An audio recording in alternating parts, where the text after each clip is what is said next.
Bismillahirrahmanirrahim. Assalamualaikum warahmatullahi wabarakatuh. Perkenalkan, kami dari kelompok 8 akan mempresentasikan materi tentang rencana tindak lanjut pelatihan. Kelompok kami beranggotakan yaitu yang pertama Rifki Nutri Ruhyadi, kedua Dwi Agung Sambodo, ketiga Rasyidah Ayu Ruwiningsih, keempat Salsabila Azahra, dan yang kelima yaitu Akmal Faiz. Materi yang pertama akan disampaikan oleh Saudari Ayu. Kepada Saudari Ayu dipersilahkan. Yang pertama yaitu pengertian rencana tindak lanjut pelatihan. Dalam rencana tindak lanjut pelatihan ini merupakan proses kegiatan setelah melakukan pelatihan. Pada umumnya, rencana tindak lanjut meliputi jangka pendek, jangka menengah, dan jangka panjang. Rencana tindak lanjut pelatihan adalah rencana kerja yang dibuat individual oleh para peserta pelatihan yang berisi tentang rencana implementasi kompetensi yang diperoleh selama mengikuti pelatihan yang menjadi tugas dan wewenangnya pada unit organisasi di mana peserta tersebut bekerja. Rencana tindak lanjut yaitu serangkaian kegiatan yang berkelanjut yang terdapat perubahan-perubahan di dalamnya dan antara permasalahan dan kebutuhan. Yang selanjutnya ada jenis-jenis pelatihan. Yang pertama itu ada pelatihan wacana atau knowledge based training yang merupakan proses belajar pengetahuan dan sebuah pelatihan yang harus disosialisasikan kepada peserta pelatihannya untuk meningkatkan pencapaian tujuan seseorang, kelompok, organisasi, atau lembaga. Lalu yang kedua ada pelatihan keterampilan atau skill based training yang merupakan sebuah pelatihan yang sangat penting dalam meningkatkan keterampilan kemandirian peserta pelatihan dalam pengenalan atau pendalamannya bisa berupa teknis atau hard skill maupun bersifat non-teknis yang lebih dalam perkembangan diri atau soft skill.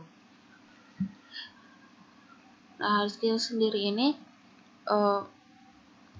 yaitu kemampuan yang bersifat teknis, mudah dipelajari dan dilatih. Hasil pelaksanaannya mudah diukur. Pengukurannya bersifat kuantitatif untuk melihat hasil penelitian. Contoh jenis penelitian ini antara lain yang pertama itu ada pelatihan penangkapan ikan hias yang ramah lingkungan. Pelatihan ini merupakan pelatihan penangkapan ikan hias. Ikan hias banyak digemari masyarakat, warna bentuk yang menarik. Dan pelatihan ini memberikan edukasi bagaimana penangkapan perlu dilakukan pertimbangan sifat biologis. Lalu yang kedua ada pelatihan rehabilitas terumbu karang. Nah, pelatihan ini bisa menumbuhkan rasa kepedulian masyarakat lokal dalam menjaga kelestarian ekosistem terumbu karang dan memberi pengetahuan terhadap manfaat karang serta karang itu sendiri. Lalu yang ketiga ada pelatihan program komputer. Pelatihan program komputer ini bisa mengembangkan kompetensi dalam bidang komputer, seperti halnya pelatihan mengoperasikan komputer, pelatihan penggunaan program-program yang ada di komputer sehingga bisa membuat desain, tulisan, gambar, video, dan lain-lain dari komputer. Lalu yang keempat ada pelatihan pengelolaan keuangan.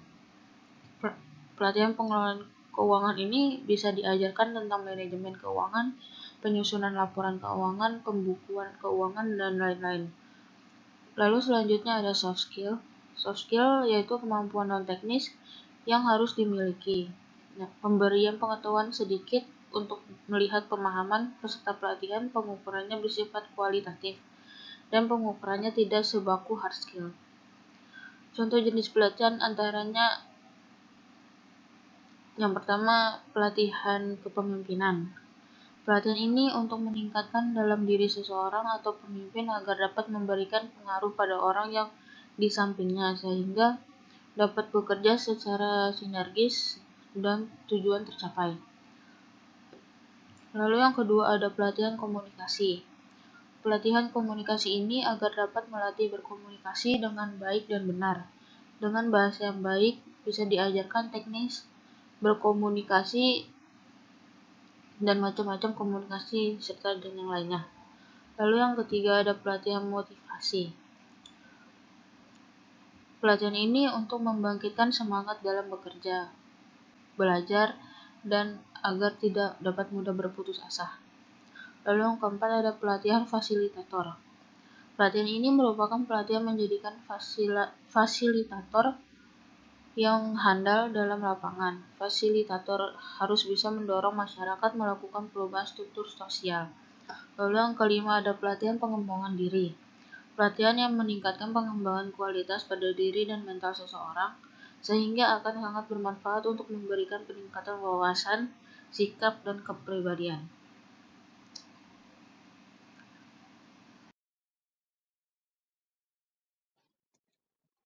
Ya, di sini saya akan melanjutkan tentang yaitu hal-hal yang diperhatikan dalam rencana tindak lanjut pelatihan.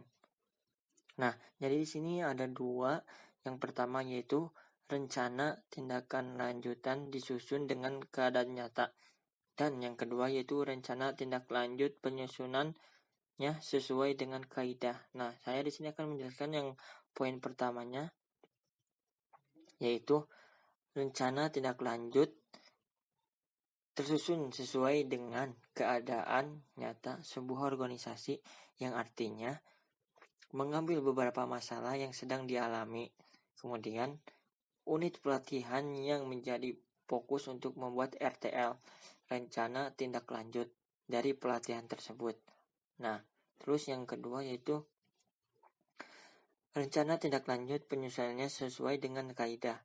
Nah, ini merupakan sebuah agenda sehingga dalam penyusunannya harus sesuai dengan kaidah atau sistematika agar dapat membuat sebuah rencana yang baik, serta dengan dalam penyusunannya rencana tindak lanjut pada umumnya akan mencakup mengapa, apa, bagaimana, siapa, dan kapan implementasi dari kompetensi tersebut dilakukan.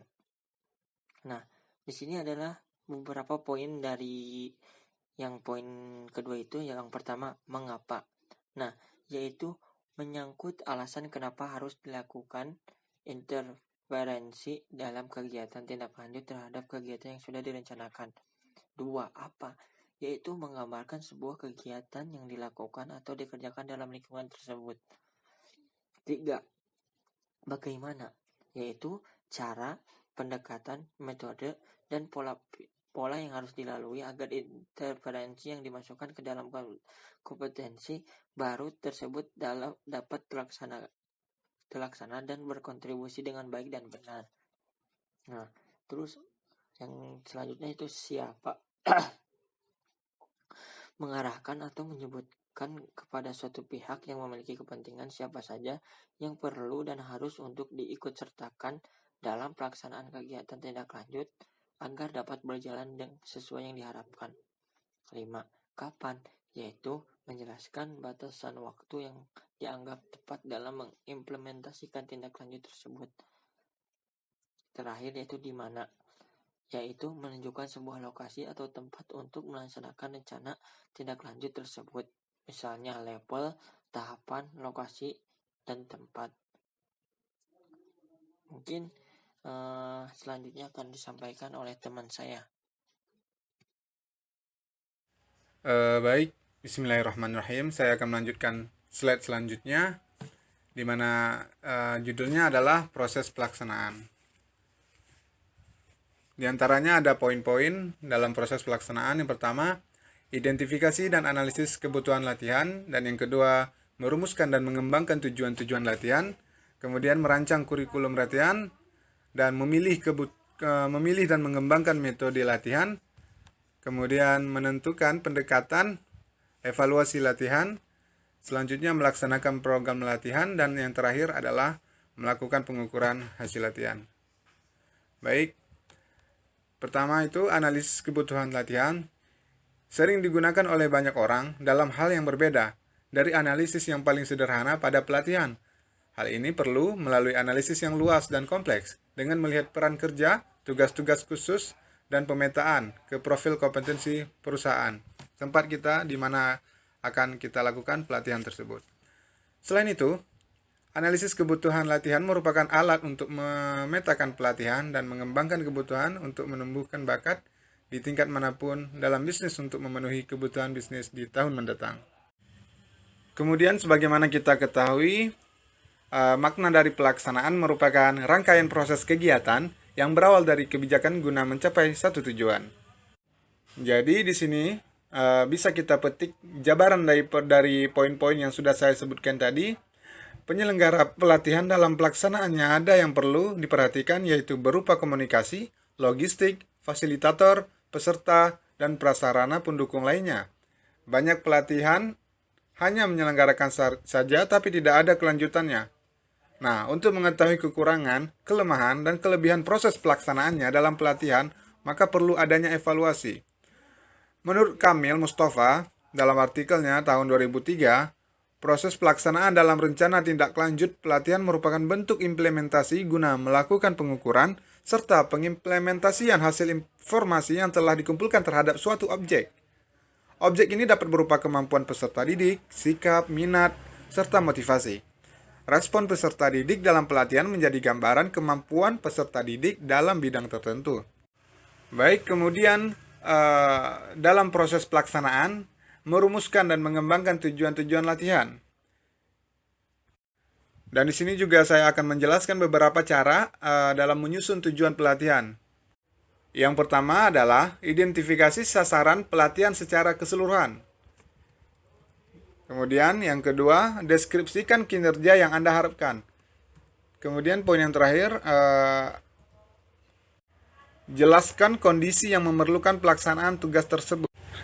Jadi langkah apapun, kita harus mengidentifikasi sasaran atau hasil yang diinginkan dalam sebuah pelatihan. Biasanya pelatihan dirancang untuk menutup kesenjangan kinerja atau pengetahuan karyawan atau pelajar. Kesenjangan tersebut membedakan keterampilan atau pengetahuan yang mereka miliki saat ini dan keterampilan atau pengetahuan yang diperlukan dari mereka.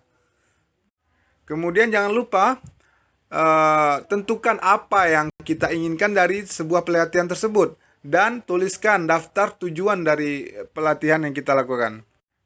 Saya kasih contoh misalnya, bisnis Anda harus melatih akuntan untuk mencatat akun kredit tipe baru yang ditawarkan kepada pelanggan.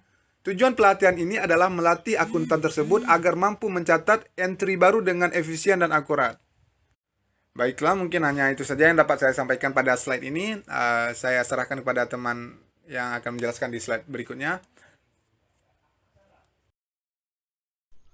Kemudian materi yang kelima yaitu contoh rancangan penyusunan rencana tindak lanjut pelatihan. Contoh rancangan penyusunan rencana tindak lanjut pelatihan menggunakan matriks sebagai berikut, yaitu yang pertama itu judul rencana tindak lanjut. Kemudian ada tabel, nomor, tujuan, indikator keberhasilan, program, kegiatan, sumber daya, metode pengumpulan data, serta waktu. Tujuan yaitu memuat hal-hal atau suatu tujuan dari program pelatihan yang akan dilaksanakan. Kemudian indikator keberhasilan. Syarat perumusan dari indikator keberhasilan itu ada 3. Yang pertama itu dirumuskan dengan kalimat pernyataan. Kedua, dirumuskan secara operasional. Maksudnya indikator keberhasilan tersebut dapat diukur atau dapat diobservasi. Kemudian yang ketiga yaitu isinya didasarkan pada hasil AKPK dalam 3 kompetensi yaitu kepribadian, sosial, dan kewirausahaan. Kemudian ketiga, program. Program yaitu nama atau judul dari pelatihan yang akan dilakukan. Keempat, kegiatan. Kegiatan memuat persiapan, pelaksanaan, monitoring, serta evaluasi. Kelima yaitu sumber daya. Sumber daya memuat 2, yaitu sumber daya manusia dan sumber daya non-manusia, yang diberdayakan untuk mendukung tindakan agar tujuan dapat tercapai. Kemudian yang keenam yaitu metode pengumpulan data. Metode pengumpulan data merupakan sebuah cara untuk mengumpulkan data atau informasi tentang perencanaan pelatihan, pelaksanaan pelatihan, kemudian evaluasi dari pelatihan, serta tindak lanjut dari pelatihan tersebut untuk mengukur bahwa pelatihan tersebut berhasil atau tidak. Kemudian yang terakhir yaitu waktu. Waktu memuat waktu pelaksanaan kegiatan pelatihan tersebut sedang berlangsung kapan.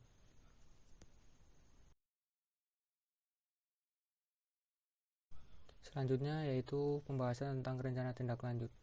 Rencana tindak lanjut adalah sebuah rencana yang dibuat untuk menindaklanjuti sebuah program atau kegiatan pelatihan yang sudah dilaksanakan. Rencana tindak lanjut sebagai proses lanjutan yang dilakukan setelah mengetahui atau mengevaluasi suatu pelatihan yang dilaksanakan tersebut memiliki keberhasilan atau ketidakberhasilan. Rencana tindak lanjut merupakan bagian dari sebuah proses pelatihan, mulai dari merencanakan pelatihan, pelaksanaan pelatihan, kemudian mengevaluasi pelatihan tersebut, kemudian yang terakhir yaitu rencana tindak lanjut dari pelatihan tersebut. Dalam hal ini ada dua aspek penting untuk dibahas, yaitu yang pertama, saat menetapkan tujuan, peserta harus mampu memvisualisasikan proses satu kegiatan dan suatu hasil yang ingin dicapai. Proses visualisasi atau proses membayangkan melibatkan panca indera seperti melihat, meraba, mendengar, mencium, merasakan. Proses ini akan menciptakan suasana baru yang membuat pikiran terasa pernah mengalami meskipun sebenarnya hanya berupa visualisasi. Kemudian yaitu yang kedua, pernyataan-pernyataan rumusan tujuan juga harus menggunakan kalimat yang positif sesuai dengan apa yang diinginkan, bukan yang tidak diinginkan, serta bentuk kalimat yang relevan di kalangan peserta. Ketika tujuan ditetapkan dengan cara ini, tujuan tersebut tidak hanya akan menjadi jelas, tetapi juga mendorong peserta dalam mencapainya. Moderator juga bisa memandu jalannya diskusi dengan mengajukan sebuah pertanyaan-pertanyaan yang merangsang agar proses perencanaan bisa berjalan dengan baik.